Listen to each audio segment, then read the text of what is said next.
Boa noite a todos. Vamos dar início à entrevista coletiva do técnico Wagner Mancini. Muito bem, Porto. Começando aqui a entrevista do técnico Wagner Mancini. Mancini, boa noite, prazer revê-lo. Boa noite, tudo bem? Prazer é meu. Eu queria que você falasse um pouquinho, fizesse a avaliação do jogo e principalmente sobre aquele momento do primeiro tempo, onde a sua equipe soube suportar muito bem a pressão do Atlético, e eu poucas vezes vi uma equipe conseguir suportar uma pressão tão grande como o Atlético exerceu ali no primeiro tempo, principalmente ali nos 20 minutos iniciais. E aí, de um segundo tempo, que a sua equipe joga de igual para igual, cria oportunidades e, de repente, até poderia ter saído daqui com um resultado de vitória. Mas eu queria que, principalmente, você falasse sobre como foi suportar aquele momento do primeiro tempo. Bom, boa noite a todos. Nós sabíamos que a gente levaria pressão no início do jogo, porque o Atlético tem essa forma de jogar quando atua aqui dentro. O campo sintético também dificulta um pouco para a gente, porque nós estamos acostumados a outro tipo de gramado, mas enfim, suportar não foi fácil. Acho até que em alguns momentos a gente deu sorte. O Atlético teve uma volúpia muito grande, girando a bola de um lado para o outro. O João Cruz, que era um atleta que deveria, entre aspas, jogar lá do lado esquerdo, veio jogar aqui do lado direito, perto do Leozinho, isso aí deu uma desestabilizada na gente também. E paralelo a isso, a nossa equipe não conseguia jogar, a bola escapava, errava muitos passes e tudo mais, e a pressão foi aumentando durante 20, 25 minutos ali, a gente passou apertado, suportou, é verdade, e com méritos, logicamente. A partir dos 25 minutos a gente dá uma equilibrada no jogo, mas ainda até o intervalo foi amplamente favorável ao Atlético, o que já não aconteceu na segunda etapa.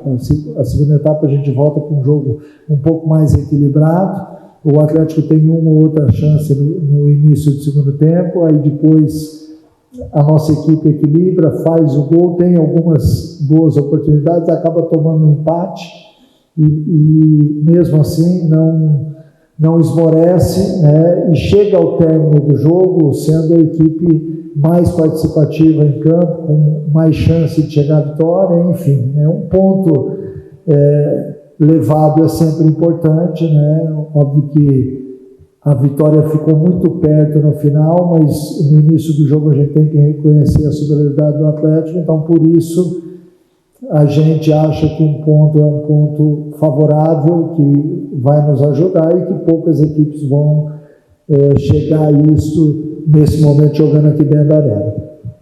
Wagner, o que você teve de mudar o jogo para o segundo tempo? O Bragantino teve um primeiro tempo com muita pressão do Atlético, se defendendo e defendendo muito bem. A zaga foi praticamente quase perfeita hoje, mas no segundo tempo você mudou taticamente o time, Você deixou o time mais à vontade, com troca de passes.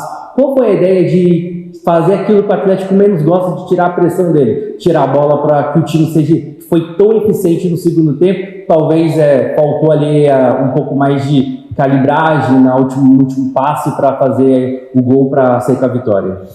Olha, a gente conversou bastante no intervalo sobre exatamente isso, O quanto que a gente havia sofrido de pressão e o quanto que a gente gostaria de mudar isso no segundo tempo. A única alteração tática foi que, ao invés de voltarmos com um volante só, que era o Gabriel no primeiro tempo, a gente voltou com 2 volantes e um meia, para que a gente preenchesse melhor o campo, Eu também acho que o Atlético apostou muito em fazer o gol no começo do jogo, e acho que ao longo da partida acabou pesando fisicamente. Eu achei que o Atlético sentiu um pouco mais ao término do jogo fisicamente do que a gente, até porque nós jogamos baixo boa parte do primeiro tempo, e aí no segundo tempo a gente teve ainda com as trocas também, que eu acho que melhoraram a nossa equipe. A entrada do Fabinho, do Ramires e do Sacha deram à equipe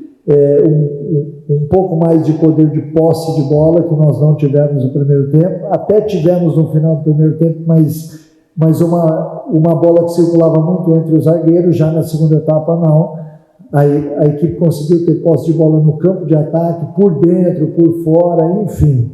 Eu acho que a mudança foi exatamente a atitude dos atletas, Eu cobrei muito deles sobre isso daí, sobre aquilo que nós havíamos visto no primeiro tempo, e felizmente a gente conseguiu com essa mexida dos dois volantes e com a entrada, com as substituições dos atletas que estavam de fora e que entraram bem na partida, acabaram significando uma melhora acentuada da nossa equipe.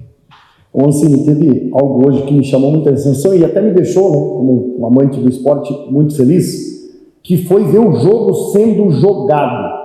Claro, as novas regras contribuem para isso, mas, por exemplo, mesmo com toda aquela pressão no primeiro tempo, em nenhum momento o time parou, matou tempo, o goleiro caindo, nada disso. Agora, tem um outro detalhe também que chama a atenção, e aí que eu quero a tua opinião. Os jogadores, quando conseguem ali dar uma cadenciada no jogo, esfriar um pouco, parar um pouco mais, o jogo fica menos jogado, ainda assim tem um desgaste físico para clubes que têm 2, 3 competições na temporada. É difícil de você conseguir manter, né, um time para jogar todas as competições.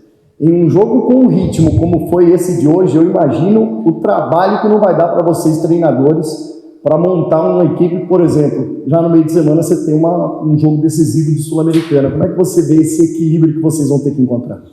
Nós temos tentado buscar esse equilíbrio. Logicamente que nosso carro-chefe é o Campeonato Brasileiro.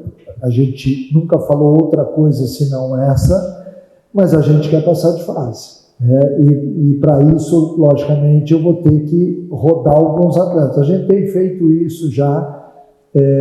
Nós não temos um elenco muito grande, mas temos um elenco bem equilibrado em todos os sentidos, em todas as fases do jogo, né? Na linha defensiva, no meio campo e no ataque, atletas que podem entrar e dar o melhor, assim como eu fiz hoje, né? E as substituições, se vocês forem dar uma analisada nos últimos jogos nossos, elas nem sempre são as mesmas, exatamente porque a gente tem um equilíbrio. O sistema acaba dando ao atleta que está entrando a possibilidade de fazer um bom jogo. É um jogo de mata-mata, é o segundo jogo, a gente infelizmente perdeu o jogo em casa, mas eu acho que está muito aberto ainda, dá para a gente ir lá, fazer um jogo em igualdade de condições com o Atlético, buscar a vitória, passar de fase, mas a gente sabe que é um jogo difícil. E sobre as regras, eu vi hoje um jogo mais jogado, né? 2 equipes que gostam de jogar, 2 equipes que não fazem o antijogo. Hoje, com as novas regras, os 5 segundos para lateral, para tiro de meta, para saída de jogador, 10 segundos e tudo mais, eu vi com bons olhos. Mas o que mais me chamou a atenção e o que mais me deixa feliz é não ver aquele bolo de jogadores em cima do árbitro. Porque isso já passou da hora, né, dos nossos atletas entenderem que o árbitro tem que apitar, ele vai ser julgado depois se ele fez um bom jogo ou não, mas incomodava aquele bolinho em cima toda hora e também a cera, o time que fazia o gol, o goleiro caía, o jogador demorava a sair de campo. Felizmente, e eu espero que por bem do futebol, que a gente veja só melhora daqui para frente. Wagner, voltando a falar agora da Copa Sul-Americana, a gente olha agora, o Bragantino olha para a fase de Sul-Americana, pensa na semana que vai entrar. O que dá para tirar do jogo de hoje de espelho para o jogo contra o Galo? Porque provavelmente o Atlético também tem esse poder de jogar em casa com muita pressão também no adversário. Hoje, o que você tira até para passar a mensagem para os seus jogadores para que não repita aquela pressão, para não sofrer tanto? Por mais que se defendeu bem, mas que o adversário não pressione tanto assim no seu time, para não se repetir de um time que vai ter que propor o jogo para tentar o resultado, para classificar para a próxima fase. Na verdade, a gente já falou sobre o jogo de quarta agora no pós-jogo no vestiário, né? Óbvio que a gente falou um pouco, ali não é feita uma análise ampla, mas a gente já falou um pouco de como a gente vai ter que se comportar lá na quarta-feira, porque é importante, mas um jogo de mata-mata, ele tem um clima diferente. Ele tem um quê de um jogo mais emocionante, onde o atleta tem que entrar mais ligado. Eu espero que o meu time tenha isso na quarta-feira, que saiba muito bem jogar a competição, saiba que o mata-mata você tem que estar atento a todos os detalhes, e não é que hoje a gente não esteve atento a todos os detalhes, nós estivemos, porque jogar contra o Atlético aqui, uma equipe bem treinada pelo Odair, bem equilibrada, que sabe muito bem o que faz, que tem um atacante chato de ser marcado, tem 2 alas muito bom tecnicamente, então é um time difícil de ser enfrentado. E hoje foi um teste para nós, daquilo que nós vamos encontrar na quarta-feira contra um outro Atlético, mas com uma semelhança grande, estádio lotado, pressão, a torcida cobrando muito, botando pressão em cima do árbitro. Acho que tudo isso faz parte, e eu espero que, sinceramente, a gente seja o time do segundo tempo hoje na quarta-feira, para que a gente tenha amplas possibilidades de passar de fase. Volto a dizer, eu sei que é um jogo muito difícil, muito equilibrado, assim como foi lá em Bragança. Lá em Bragança, penso que a gente poderia ter saído vencedor. Nós tivemos um erro que significou muito dentro do resultado do jogo, mas enfim, é futebol. Vão para a segunda partida agora pensando única e exclusivamente em passar de fase e poder seguir na Sul-Americana. Muito obrigado, professor. Boa noite a todos. Valeu, obrigado.